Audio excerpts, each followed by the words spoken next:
Hello my dear friends. तो हमने बात करी all about the world of periods. Periods क्या है, ये क्यों होते हैं, इनमें हमें क्या एक्सपेक्ट करना चाहिए और कैसे हमें डिमोटिवेट नहीं होना चाहिए। मगर अब हम समझेंगे हेल्दी पीरियड्स के बारे में। पीरियड सिर्फ उन 5-6 दिन की बात नहीं है, मगर ये एक मंथ लॉन्ग इवेंट है। जस्ट लाइक सीजन्स का चेंज होना, ठीक उसी तरीके से हमारी बॉडी पूरे महीने अलग अलग तरह के चेंजेस से गो थ्रू हो रही होती है। और ये बहुत जरूरी है कि ये चेंजेस बहुत ही स्विफ्ट हो। क्या आपको पता है कि 75% of adults and girls gynaecologist के पास सिर्फ इरेगुलर पीरियड्स या पीरियड रिलेटेड प्रॉब्लम्स की वजह से जाती है। तो सबसे पहले तो हम समझेंगे what is a healthy period. A healthy period is something, a cycle which last 21 to 35 days. Yes, essential नहीं है कि सिर्फ 28 डेज ही हो। 21 से 35 डेज तक की साइकिल अगर है तो वो नॉर्मल एंड हेल्दी है, and the period flow should be 3 to 7 days. Anything beyond that is a matter of concern, but just not this.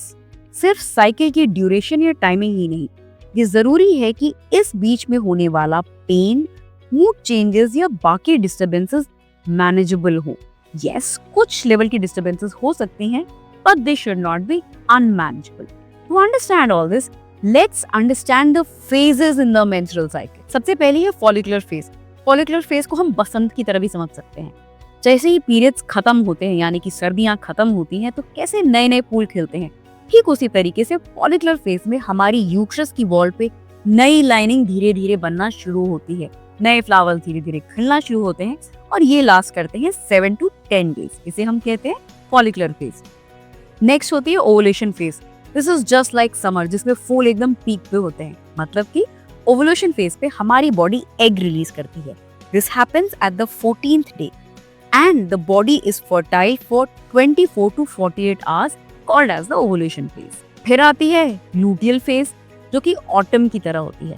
तो यानी कि एग होने के बाद अगर तो फर्टिलाइजेशन हुआ, यानी कि अगर कंसेप्शन या प्रेगनेंसी हुई तो अलग डायरेक्शन, लेकिन अगर कंसेप्शन या प्रेगनेंसी नहीं हुई तो जैसे बसंत में पत्तियां झड़ जाती हैं सर्दियों की तैयारी में, ठीक उसी तरीके से ये यूट्राइन वॉल धीरे धीरे क्रम्बल होने की दिशा में जाने लगती है। And this last for 10 to 16 days, called as the luteal phase. फिर आती है menstrual phase, which is like the winter. यानी कि अगर कंसेप्शन नहीं हुआ है तो ये पूरी यूट्राइन लाइन जो थिक हुई थी वो अब अल्टीमेटली शेड करना शुरू कर जाएगी, जस्ट लाइक विंटर्स, और ये लास्ट करता है 3 to 7 days. Once all of the uterine line sheds out of our body in the form of blood, our body is prepared for next menstrual cycle. तो ये होती है ग्रॉस मेंस्ट्रुअल साइकिल की phases, और इनमें अगर एबनॉर्मलिटीज हैं, let's say कि अगर हमारे पीरियड्स बहुत डिलेड हो रहे हैं, so that can be because of pregnancy और because of PCOD, or it is so that there is lot of bleeding, that can be because of hormonal imbalance in the body, or it can be because of conditions like endometriosis. तो बहुत जरूरी है कि हमारी body की overall health और wellbeing अच्छी हो, यानी कि हमारे हार्मोन स्टेटस अच्छे हो, हमारी बॉडी स्ट्रेस में ना हो, हमारे न्यूट्रिएंट लेवल अच्छे हो, हमें अनीमिया ना हो रहा हो, या कोई और हार्मोनल डिसऑर्डर जैसे कि थायराइड या पीसीओडी हमारी बॉडी में ना एग्जिस्ट कर रहा हो। तो ओवरऑल हमारी बॉडी की हेल्बिंग के कुछ फैक्टर्स तो होते हैं जो हमारे कंट्रोल में होते हैं, और कुछ होते हैं जो हमारे कंट्रोल में नहीं होते हैं।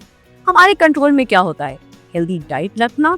हमारे कंट्रोल में होता है कि हम रेगुलर एक्सरसाइज, योगा इत्यादि करें, अपना आयरन लेवल मेंटेन करें, और हम कुछ एडिशनल सप्लीमेंट्स ले सकते हैं जो कि हमारी बॉडी को इन साइकिल्स के लिए वेल प्रिपेयर रखेंगे। इन सप्लीमेंट्स का किंग जो है, या कह लो क्वीन, इज शतावरी।